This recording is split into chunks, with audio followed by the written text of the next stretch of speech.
Hello प्यारे बच्चों, online classes में आप सभी का एक बार फिर से स्वागत है। मैं हूं जितेंद्र।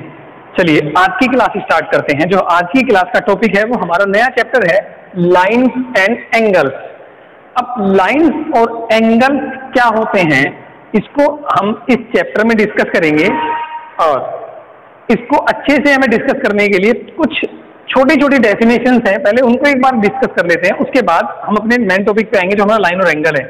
तो लाइन और एंगल टॉपिक को अच्छे से समझने के लिए कुछ छोटे छोटे डेफिनेशन है, पहले उनको डिस्कस कर लेते हैं। तो एक होता है हमारा पॉइंट। अब पॉइंट क्या होता है पहले इसके बारे में बात करते हैं। According to the definition, a point is a mass of position. वो कह रहा है कि पॉइंट क्या है, एक मास ऑफ पोजीशन है। मतलब आपको कोई चीज बतानी है कि आप कहाँ पे रहते हो, तो आप बता देंगे के पॉकेट में। अब के पॉकेट कहीं ना कहीं तो मास आएगा ना। अगर के पॉकेट का लोकेशन देंगे आप, मेरठ का लोकेशन देखेंगे आप, अगर आप पूरे मैप में, इंडिया के मैप में मेरठ को देखेंगे तो कहीं ना कहीं एक मास बना होगा छोटा सा, उस पर लिख रहा होगा मेरठ। इसका मतलब वो पोजिशन ऑफ मास है। इट्स मीन वो बता रहा है कि मेरठ आपका यहाँ पर एग्जिस्ट करता है। तो क्या है point? Point is a mark of position है, एंड it is neither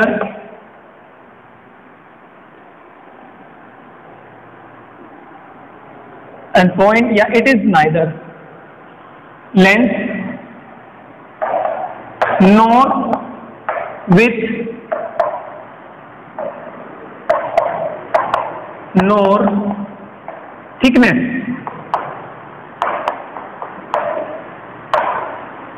तो पॉइंट क्या है? पॉइंट एक मार्क्स ऑफ पोजीशन है। किसी पोजीशन को जब बता देते हैं एक पॉइंट डिनोट कर देते हैं, that mean it is a point. And क्या होता है कि पॉइंट नाइदर लेंथ नोर विड्थ और नॉर थिकनेस। मतलब पॉइंट में ना तो लेंथ होती है, ना ही विड्थ होती है, और ना ही उसकी थिकनेस होती है। क्लियर? तो ये पॉइंट है। पॉइंट को हम क्या करते हैं, आप जनरली देखिएगा भाई यहाँ पे कुछ लिखा हुआ था, मैंने इसको पॉइंट आउट कर दिया ना। हम जनरली बोलते हैं पॉइंट आउट कीजिए, कुछ इंपॉर्टेंट चीजें तो उसमें पॉइंट लगा दीजिए। That's the meaning of point. Actual में पॉइंट होता क्या है? क्लियर? नेक्स्ट है पॉइंट के बाद आपकी आती है लाइन। अब लाइन क्या होती है? लाइन और पॉइंट में थोड़ा सा ही डिफरेंस है। बहुत सारे पॉइंटों को अगर ज्वाइंट कर दिया जाए तो एक लाइन बन जाएगी। भाई बहुत सारे पॉइंट है, suppose that there is a dotted line, 1 2 3 4 5 6 ऐसा ये पॉइंट है। इन पॉइंट को हमने क्या किया, ऐड कर दिया, जोड़ते चले गए तो एक लाइन बन गई। क्लियर? तो लाइन क्या है हमारी? बहुत सारे पॉइंटों का कलेक्शन है। आपके पास बहुत सारे पॉइंट्स हैं, उनको कलेक्ट कर दीजिए, एक लाइन में आ जाएंगे वो। तो लाइन जो रहेगी क्या रहेगी? Line exist length but no width and thickness. आपने बहुत बार देखा होगा जब हम वंदना सत्र में होते हैं तो कहते हैं कि एक क्यू में आ जाइए, एक लाइन में आ जाइए। तो अब जब लाइन में खड़े होते हैं तो बहुत सारे बच्चे खड़े होते हैं ना, पहले 1 फिर 2 फिर 3 फिर ऐसे। तो जो स्टूडेंट्स खड़े हैं पहले पोजीशन पे, एक दूसरी पोजीशन पे दूसरा, तीसरी पोजीशन पे तीसरा, बात समझ में आ रही है? पोजीशन को ध्यान में रखो। तो पहली पोजीशन पे जो होगा वो पहले पॉइंट पे होगा, सेकंड पोजीशन पे सेकंड पॉइंट होगा, थर्ड पोजीशन पे थर्ड पॉइंट होगा। ऐसी 100 पोजीशन पे 100 स्टूडेंट होगा। तो वे सब एक क्यू में बन जाएंगे, एक लाइन में बन जाएंगे। तो क्या होगा, एक लेंथ कंटेन हो जाएगी। इसीलिए लाइन की डेफिनेशन आता है लाइन एग्जिस्ट लेंथ, मतलब लाइन में लेंथ होती है बट विड्थ और थिकनेस नहीं होती है। ठीक है? साथ के साथ लाइन में कोई एंडिंग पॉइंट नहीं होता, and no ending point in line. Line में कोई एंडिंग पॉइंट नहीं होता। इट्स मीन आप इसको राइट हैंड साइड की तरफ कितना भी इंक्रीज कर दीजिए या लेफ्ट हैंड साइड की तरफ को कितना भी इंक्रीज कर दीजिए, आप लाइन को लेफ्ट हैंड साइड या राइट हैंड साइड की तरफ इंक्रीज करते चले जाइएगा तो लाइन का कोई एंडिंग पॉइंट नहीं होता। क्लियर? नेक्स्ट है line segment.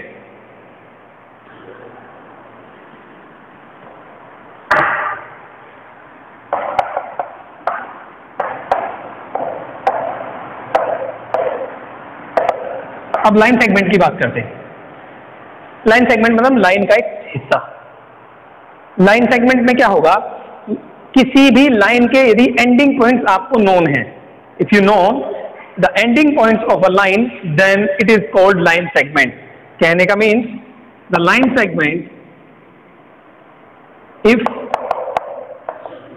A line have ending point, then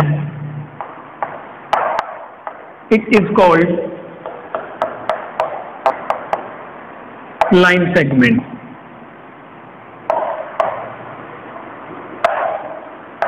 आगे बात समझ में।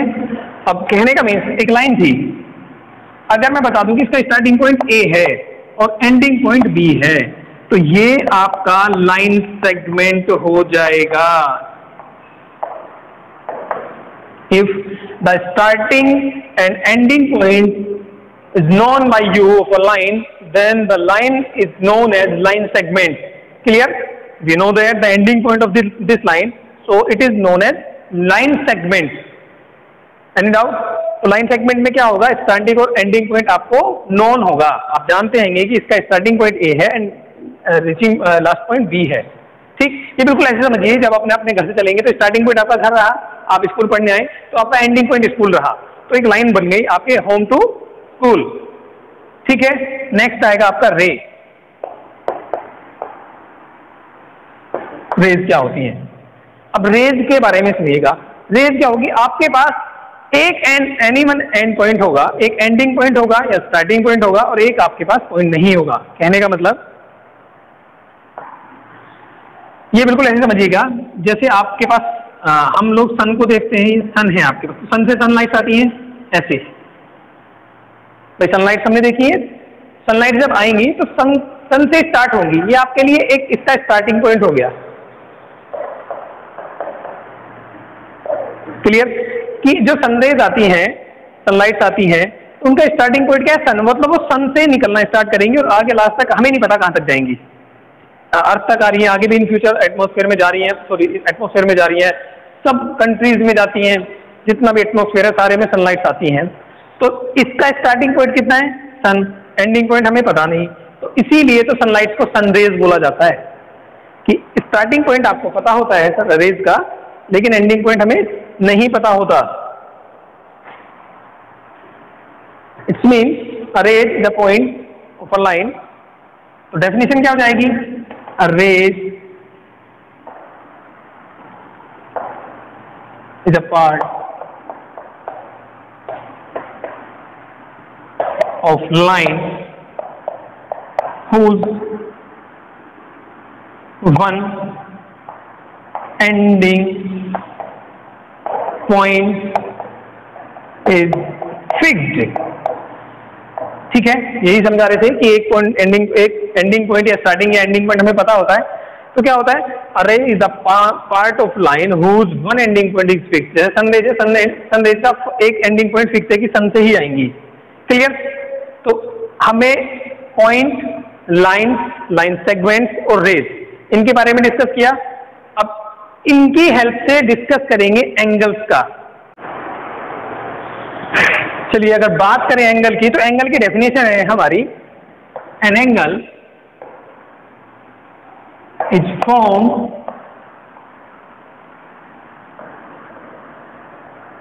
Bye an angle is form when two different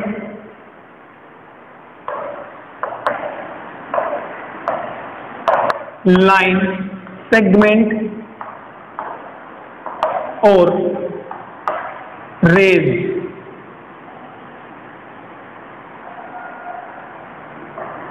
meet a common point।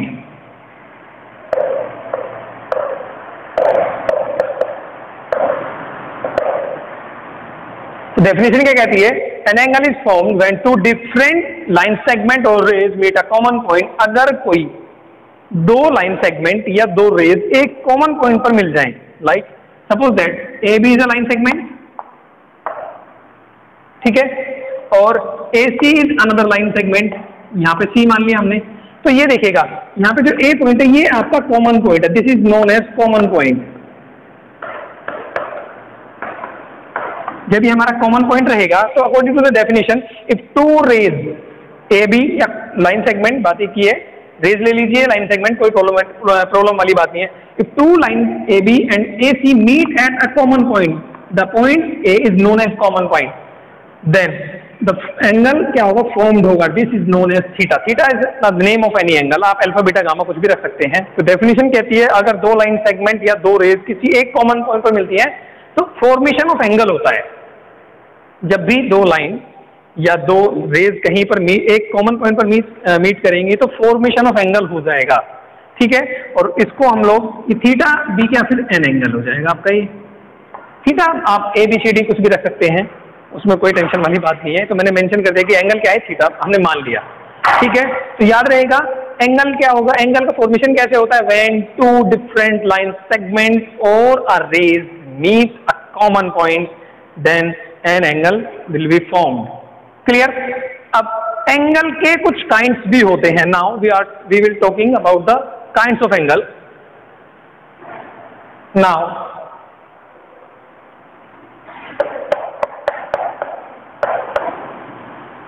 Kinds of angle. अब जनरली सिलेबस में हमारे पास सम काइंड्स ऑफ एंगल्स हैं, उनके बारे में बात करेंगे। सबसे पहले acute angle, one is acute angle. अब एक्यूट एंगल क्या होता है पहले इसके बारे में बात करते हैं। देखिए डेफिनेशन ऑलरेडी आपको पीडीएफ फॉर्म में मिल जाएगी, अभी मैं क्लियर कर देता हूं, ठीक है, कि एक्यूट किसे बोलते हैं। अब an angle is less than greater than 0 degree and less than 90 degree. Angle is greater than 0 degree या lies between 0 to 90 degree is known as acute angle. Definition बहुत सारी हो सकती है, फिर भी एक जनरल लिख देते हैं कि it is greater than 0 degree and less than 90 degree. याद रहेगा basic things, even most important point of this angle आपको याद करना है। तो एंगल क्या लाई करेगा, वो 0 डिग्री से ग्रेटर रहेगा और 90 डिग्री से छोटा रहेगा। तो ये जो रहेगा ये angle, this is known as acute angle. Clear. And it is, you have to make it and the board or your copy, that is this one, ये A B C, suppose that this is the angle is 30 degree and it is less than 90 degree, or आप you may write greater than 0 degree and less than 30 degree. Clear? So this is the angle is known as acute angle. Clear. तो जो acute angle होता है वो हमारा क्या होता है, ग्रेटर देन 0 डिग्री और लेस देन 90 डिग्री होगा, ठीक। सेकंड टाइप होगा हमारा एक्यूट के बाद होता है right angle.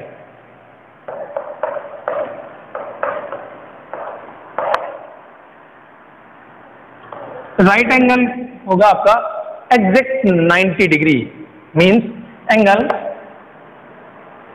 Equals to 90 degree. मतलब यहाँ पे आपको ये नहीं देखना कि 0 से ग्रेटर है 90 से कम है, नहीं। अगर कोई एंगल एग्जैक्ट 90 डिग्री है it is known as right angle. It is the most important angle in our syllabus, ठीक है। तो if two rays like this one X Y and this one X Z, ठीक है, और ये x आपका common point हो जाएगा। तो ये जो एंगल का फॉर्मेशन हुआ ये आपका 90 डिग्री हुआ, ठीक। हमारे जो घर की दीवारें हैं, अगर दो दीवारों का जॉइंट है तो वो हमेशा 90 डिग्री भी जुड़ेंगी, ठीक है।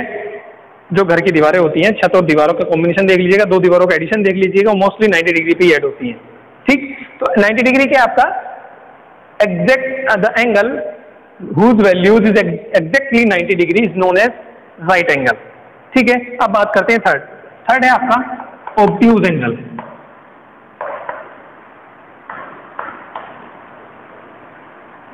ऑब्ट्यूज एंगल क्या रहेगा हमारा, ऑब्ट्यूज। अब देखिए पहले हमने बात करी एक्यूट की 0 से 90 के बीच में था, सेकंड आ गए राइट एंगल, एग्जैक्ट 90 आ गया, अब 90 से ग्रेटर हो जाएंगे। तो जो यहाँ पे रहेगा an angle is greater than 90 degree and less than 180 degree. Clear. This is the main point of this angle for the definition.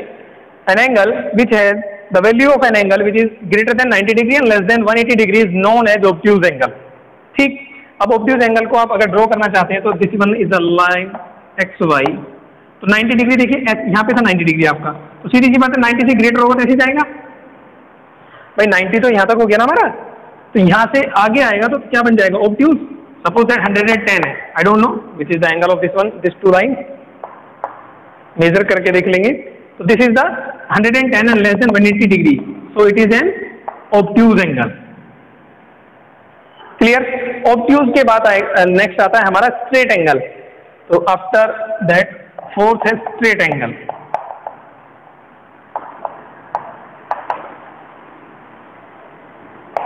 Straight नाम से पता लग रहा है सीधा, स्ट्रेट स्ट्रेट कहते हैं स्ट्रेट स्ट्रेट, चलो सीधे सीधे चलो, it's mean a line segment is a straight angle and the value of a straight angle is 180 degree.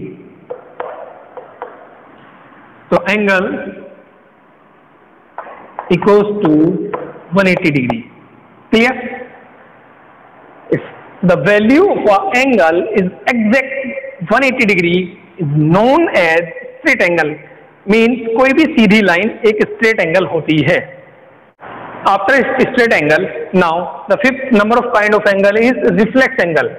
अब देखिए स्ट्रेट एंगल की एग्जैक्ट वैल्यू कितनी होती है 180 डिग्री, तो अब जो एंगल जाएगा वो 180 डिग्री से ग्रेटर जाएगा, क्योंकि उससे पहले तो हमारा ऑब्ट्यूज होता है, 180 हमारा एग्जैक्ट स्ट्रेट होता है, तो greater than 180 degree, it's mean the angle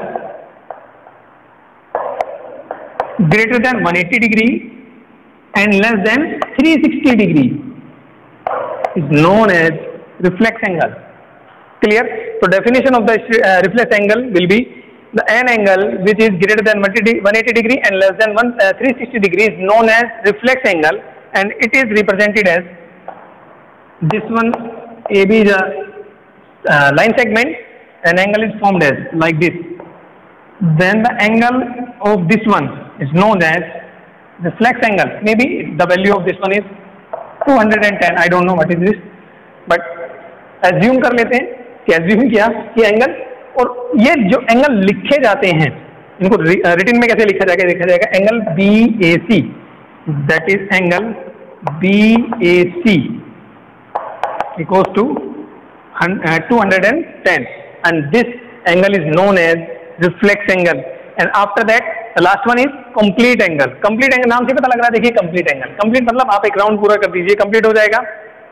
And the complete angle is exactly 360 degree.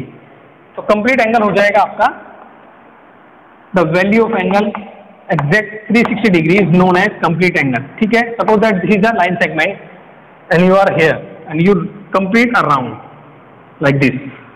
This is a complete angle. मतलब एक सर्कल का पूरा राउंड एक 360 डिग्री होता है और इसी को हम complete angle बोलते हैं।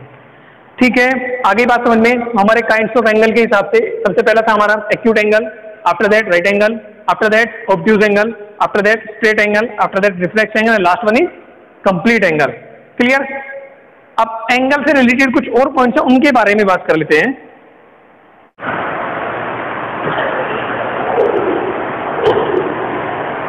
चलिए एंगल से रिलेटेड कुछ और थोड़े से पॉइंट्स हैं, उनको भी डिस्कस कर लेते हैं। जैसे फर्स्ट है आपका एंगल्स ऑन अ पॉइंट, एक पॉइंट पर एंगल्स के बारे में discussion. Means suppose that there is a point and एक एंगल यहाँ पे है ए पॉइंट से, ये ओ है आपका, तो एक यहाँ से हो जाएगा बी, एक सी डी ई।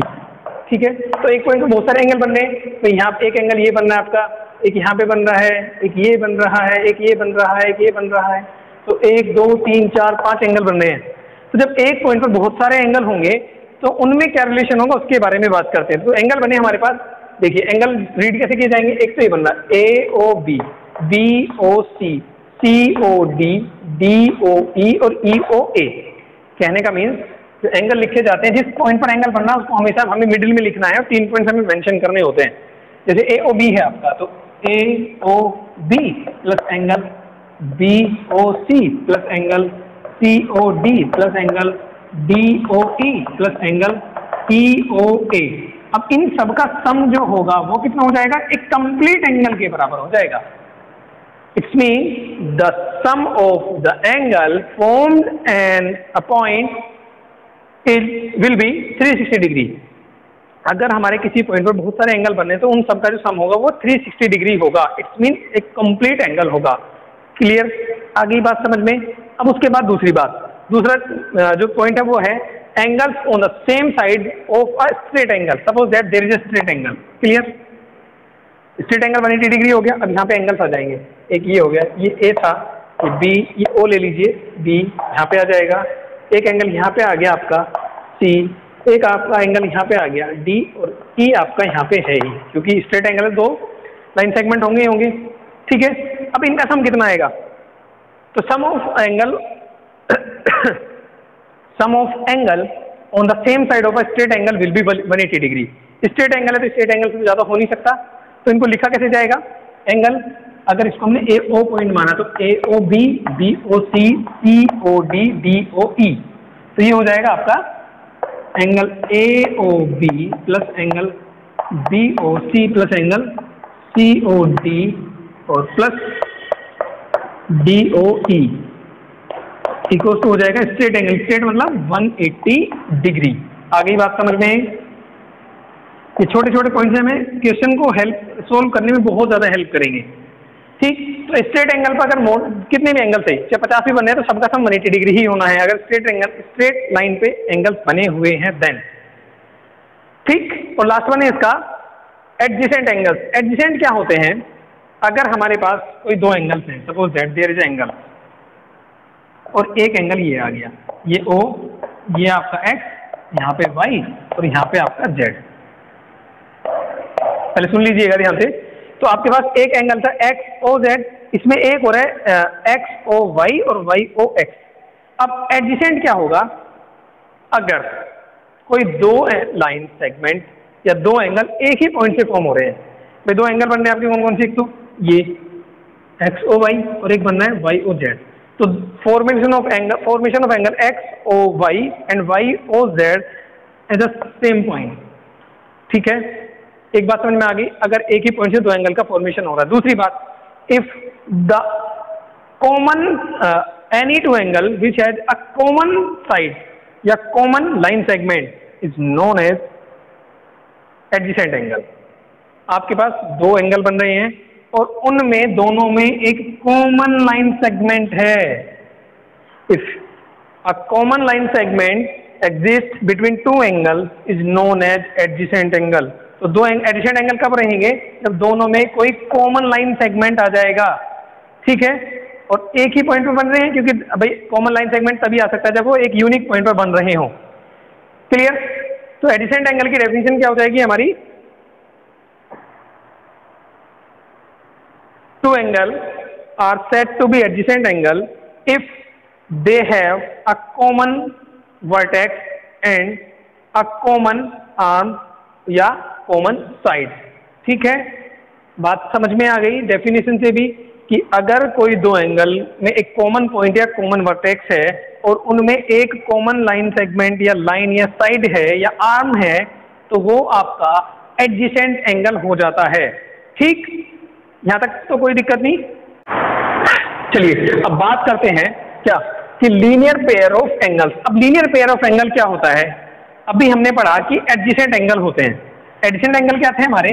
कि अगर हमारे पास कोई दो एंगल हैं जिनमें एक कॉमन वर्टेक्स हो जाए, भाई एक एंगल ये थीटा हो गया और एक एंगल आपका थीटा 1 मान लिया हमने। ठीक है? तो दोनों में कॉमन वर्टेक्स है, this is common vertex.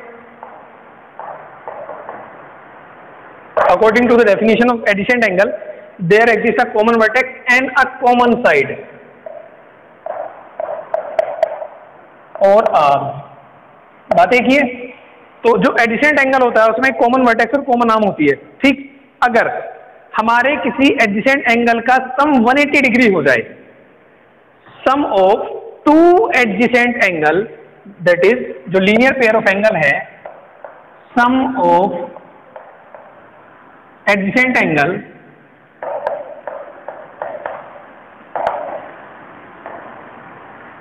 will be 180 degree is known as straight angle or linear pair of angles। ठीक है?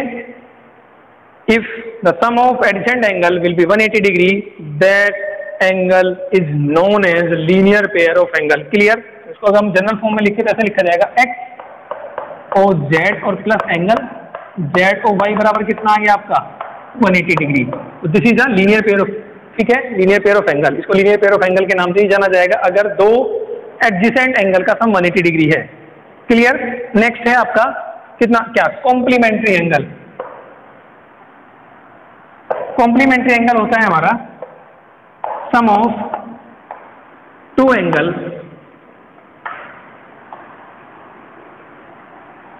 Equal to 90 degree. अगर हमारे किन्हीं, आपने कोई दो एंगल लिए, उन दोनों का सम किया और वो 90 डिग्री के इक्वल बैठ जाए तो वो कॉम्प्लीमेंट्री हो जाएगा। कहने का मतलब, suppose that this is angle x, एक एंगल लिया हमने एक्स, यहाँ पे ये ए, ये बी ओ, एंड एक एंगल ले लिया यहाँ पे, ये ले लिया एल एम और एन, और ये हो गया वाई। तब angle X plus angle Y equal to 90 degree होना चाहिए। अगर दो एंगल का सम 90 डिग्री है देन ये आपके लिए कॉम्प्लीमेंट्री एंगल है। ठीक है, आप इसको ऐसे ना लिख के ऐसे लिख दीजिए, ज्यादा बेस्ट रहेगा कि हमारे पास ये एक एंगल x और ये y, L M N O। तो एक L M N है एंगल, तो एक तो है आपका एंगल L M N और प्लस एक है आपका N M O। तो ये दोनों आपके 90 डिग्री के बराबर होने चाहिए। कहने का मतलब angle x plus angle y will be 90 degree, then this angle is known as complementary angle. Clear? इसके बाद है आपका सप्लीमेंट्री। सप्लीमेंट्री के बारे में बात करेंगे। सम ऑफ टू एंगल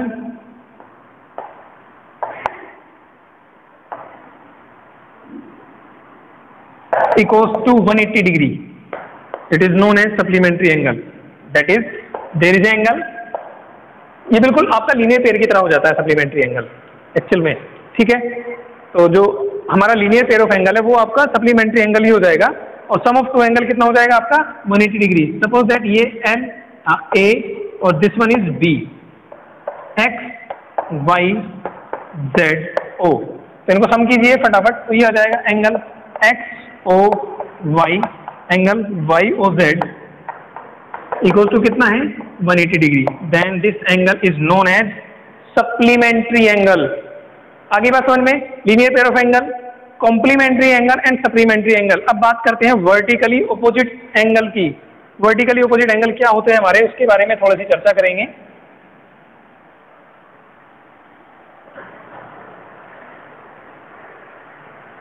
तो वर्टिकली ऑपोजिट एंगल्स होते हैं हमारे, अगर इसके बारे में थोड़ी चर्चा करें। If two line segments are intersect at a point, भाई दो लाइन सेगमेंट है हमारे पास, इन्होंने इसको एक पॉइंट पर इंटरसेक्ट किया तो कुछ एंगल का फॉर्मेशन हुआ। अगर मैं इन पॉइंट्स को नाम दे दूं, ये ए, ये बी, ये सी और ये डी। जब ए सी और बी डी लाइन सेगमेंट ने दोनों को आपस में किसी पॉइंट पर इंटरसेक्ट किया तो जब लाइंस इंटरसेक्ट करेंगी तो फॉर्मेशन ऑफ एंगल्स होगा। तो हमारे पास एंगल आ गए, एक एंगल बनाइए जिसको हमने एक्स नाम दे दिया, एक एंगल बनाए इसको वाई नाम दे दिया, एक एंगल बनाइए इसको जेड नाम दे दिया, एक एंगल बनाइए ए ओ, इसको ए पॉइंट, जिस पॉइंट पर इंटरसेक्ट किया इसको हमने ओ नाम दे दिया और ये बन गया आपका डब्ल्यू। ठीक, तो वर्टिकली ऑपोजिट क्या रहे, मतलब देखिए ये ए ओ बी का वर्टिकली ऑपोजिट बैठेगा डी ओ सी या सी ओ डी। भाई इसके वर्टिकली ऑपोजिट है ना, और इसके वर्टिकली ऑपोजिट ये है। भाई जो इसके विपरीत है, ऑपोजिट में है, वही तो वर्टिकली ऑपोजिट होगा। वर्टिकली मतलब वर्टिकल लाइन हो गई, तो इसके ऑपोजिट क्या, this one. So A O B का वर्टिकली ऑपोजिट क्या रहा, C O D, and B O C का वर्टिकली ऑपोजिट क्या रहेगा, ए ओ डी। क्लियर?